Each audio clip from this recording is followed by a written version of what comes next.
top of that, Mr. Dunham was a member of the Owego School Board for 12 years, and he's been a member of the Owego Fire Department, Campville, for probably longer than that. Any of those years, you probably did it in high Combination. school. I was with Owego, and I got almost 40 years. Yeah, so he's been here for a long time, and today he wanted to come down and talk to you guys specifically about fire safety, because it is Fire Safety Prevention Week, and they did bring a nice brand new vehicle, and maybe at the end here we can get you guys out to look at it, but I'm going to stop talking because I'm sure he has more, and you probably want to hear him more than you want to hear me, right? So, Mr. Dunham, they're all yours. How's everybody doing today? Good. I'm here today to talk to you about some fire prevention and hopefully close your doors before going to bed at night. So let me ask you, how many of you right now, when you go to bed at night, close your bedroom door? Okay, good. Well, hopefully, after this presentation, some of you, the rest of you might end up closing your doors. So hopefully you go home and tell your parents about this presentation. And after we're done, I got a magnet for each of you to put on your refrigerator and a door hanger to put on your door. I don't have any hats. So on behalf of Underwriters Laboratory in the Campville Fire Department, this is called Close Before You Doze. So what I'm going to do today is, this is a smoke dollhouse that was built by actually Mr. Schultz in the middle school. Him and his students last year helped me build this. So what I'm going to end up doing is, we're going to use smoke. I got artificial smoke. It's going to come into this room here. I will open up the door to go into this room, and eventually I'll open up for the smoke to come up into here. I'm going to keep this one closed, and I'm going to show you that these three rooms will be filled with smoke, and this won't be. And the reason we're doing that is, if you have a closed door, it could save your life and give you time to get out of a window, or us, the fire department, comes and rescues you. What could happen, I'll ask you a question one thing. These rooms, believe it or not, can be around 1,000 degrees or hotter, depending on the material that's in your homes, the furnishings that are in our homes today, which is a lot of plastics and synthetics. That stuff burns faster and hotter than 40, 50, 60 years ago. So in this room here, will be around 100 degrees. You can survive 100 degrees. Okay? So what we don't want you to do, though, is when you're in this room, and I'll explain it to you, you don't want to down the stairs, because now you're going into that smoke, that toxic smoke, and that heat. And that could end up killing you, so you don't want to do that. So what we'll do is, I'll fill this up with some smoke.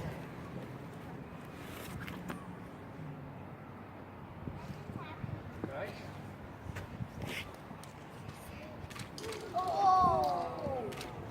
Okay, see that's filling up. Okay. So now what I'm going to do is, so this is where the fire would start, okay? You're up here, you're in bed sleeping. You got your door closed.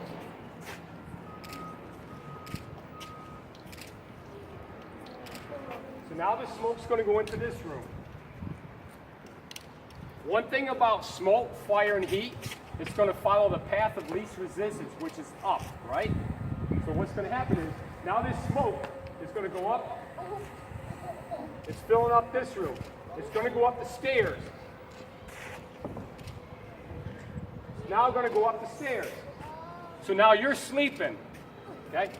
The fire's downstairs. If you don't have working smoke alarms, you're not going to hear that. You're not going to smell this fire until it's too late. You get some more smoke going in there.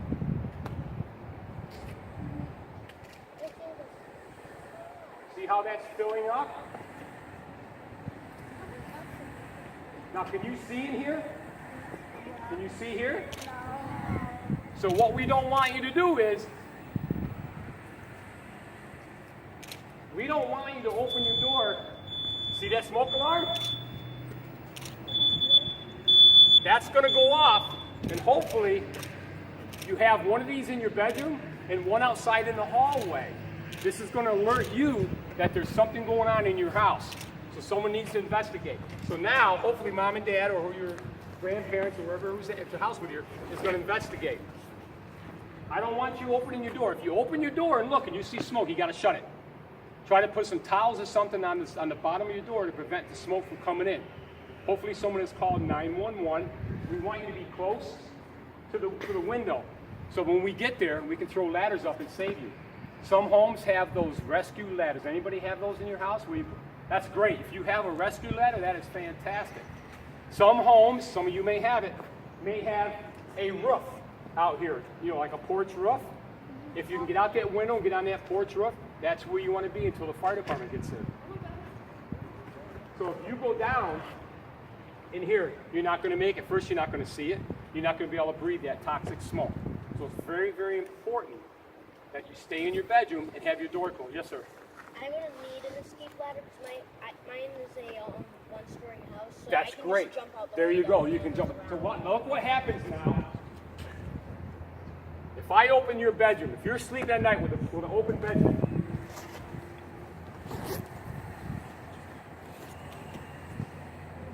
watch what's going to happen. See how that smoke's now coming into your bedroom?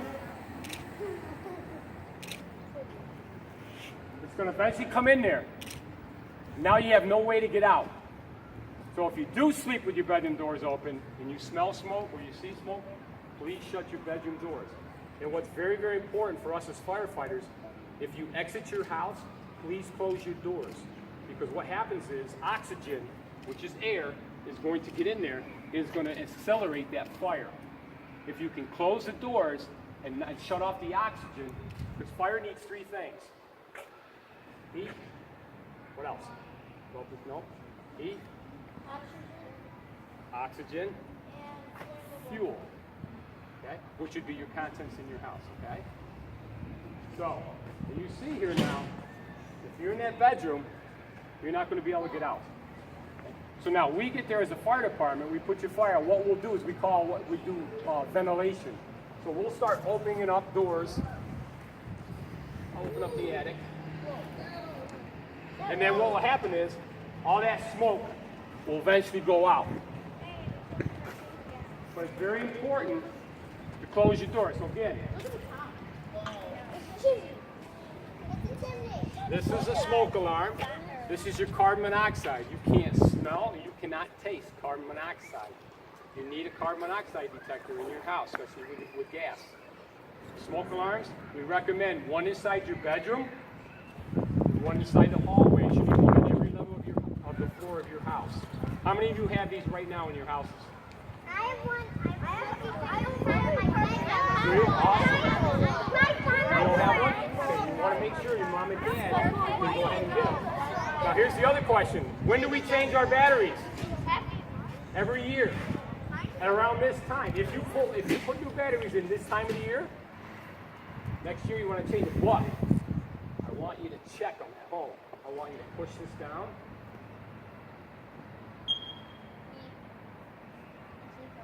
Oh, this is the carbon monoxide. You want to check that too. It's going to go through a test. So I want you to test these.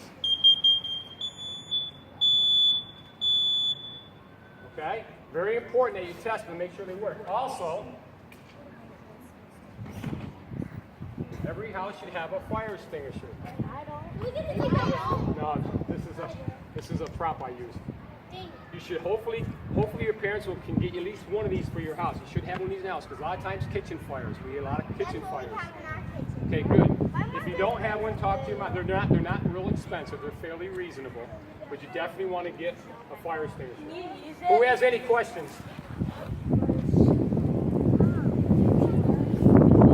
Okay, if you have good question. If you have animals and if they're in your bedroom with you, keep them with you. If they're in the house somewhere else, it's going to be really, I don't want you going in and trying to rescue your animals. Because what's going to happen is you're going to end up sucking in that smoke, and it's going to make you unconscious. So it's kind of important if you do have animals that they can get in your room with you.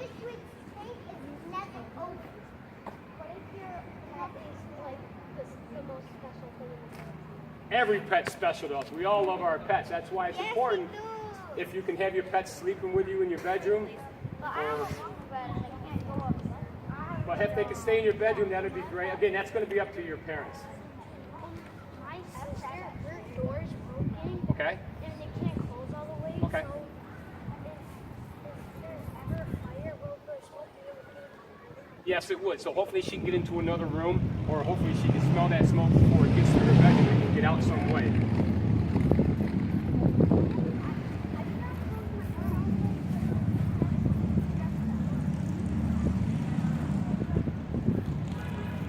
If you can get out of that room and get into another room and close the door, that's what I want you to do, okay? If you can get into any room that's on, depending on where that fire is, if the fire's on the first floor and you're on the second floor, try to get into another room and shut that door.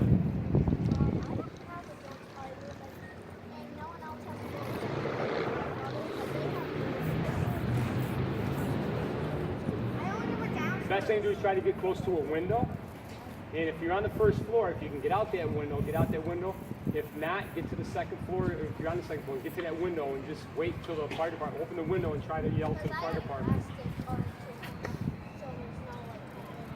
Okay. My mom lives close to the fire. What if the fire starts upstairs? If the fire starts upstairs, I want, if you can get downstairs before all that smoke, I want you to do it. If not, I want you to stay in your bedroom, close that door, and wait for the fire department to get there. I'm downstairs. I'm sorry? Fire's in your bedroom, you want to get out as quick as possible.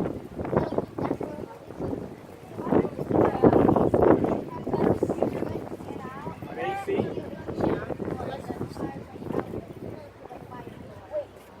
That's going to be a tough one. Again, you might have to push that air conditioning unit you're talking about. If your mom and dad keep it in there during the winter time, hopefully they will take it out. But if not, you may just have to push that out the window. You got to do what you got to do to get out. This, I guess your fish are going to stay in the water. Hopefully they'll survive because they're in the water. If you can't open your window, the last resort would be is to smash it out with some piece of furniture or something if you can, okay? If you can't open it. You got to think about it. You're going to definitely have to get out, especially if there's smoke and stuff that's starting to come in. Get with your parents. Have them show you if they can open that window for you. If your bedroom's downstairs, then again, just shut your door and try to get out that window if you can. Okay, a couple more, then I know you guys got to get back into class.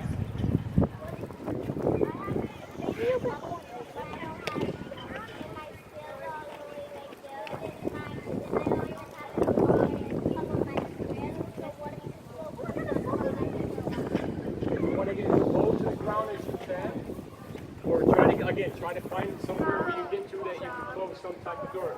It may be a bathroom, it could be an upstairs bathroom. What? Yep. Well, that's if you're on fire.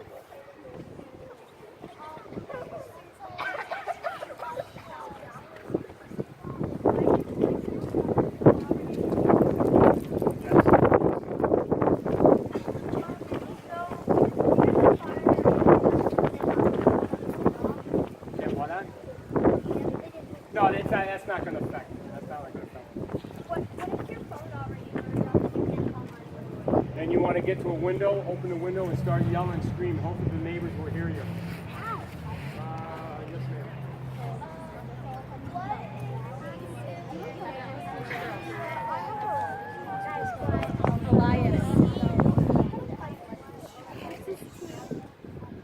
Can't close your door in time. Just don't shut it and get to a window. Get that window so you get some fresh air so you can breathe that fresh air.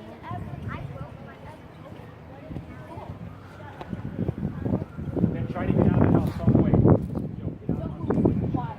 I don't want you to go around and shut all your doors and windows. If you exit the house, just pull the door shut behind you. This way, when we get here, hopefully that fire, because if fire doesn't have those three things, it's going to eventually go out. Well, you wanted to take a look at the vehicle, Yeah. right? So give one more question. And One then more we- question. Now, I never had a question. I'll give you two more. These two. You go first.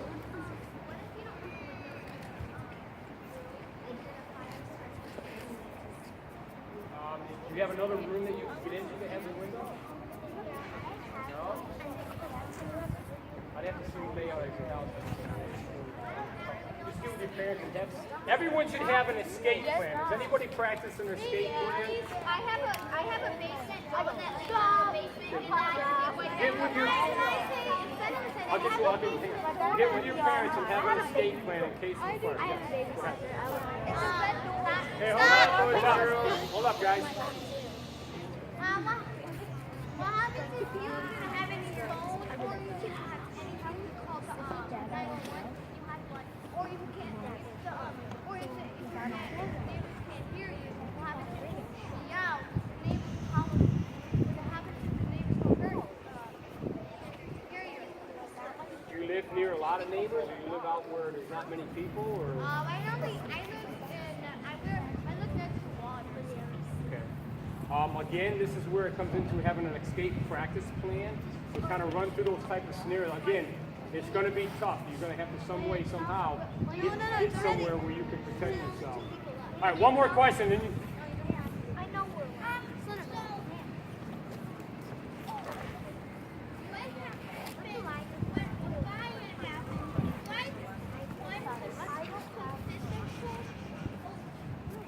teddy bear sort of thing that I've always wanted. Fire happens, I want it. You can take it with you. If you got a teddy bear that you want to take with you, grab it and take it with you.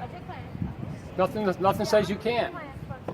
Just don't be grabbing big things. You know, if it's something that's sentimental to you, grab it and take it. Okay, now before you guys leave, you can go over and Mr. Solomon will show you the engine. When you come back, I have something for you all. You want to do it in groups? Why don't we take this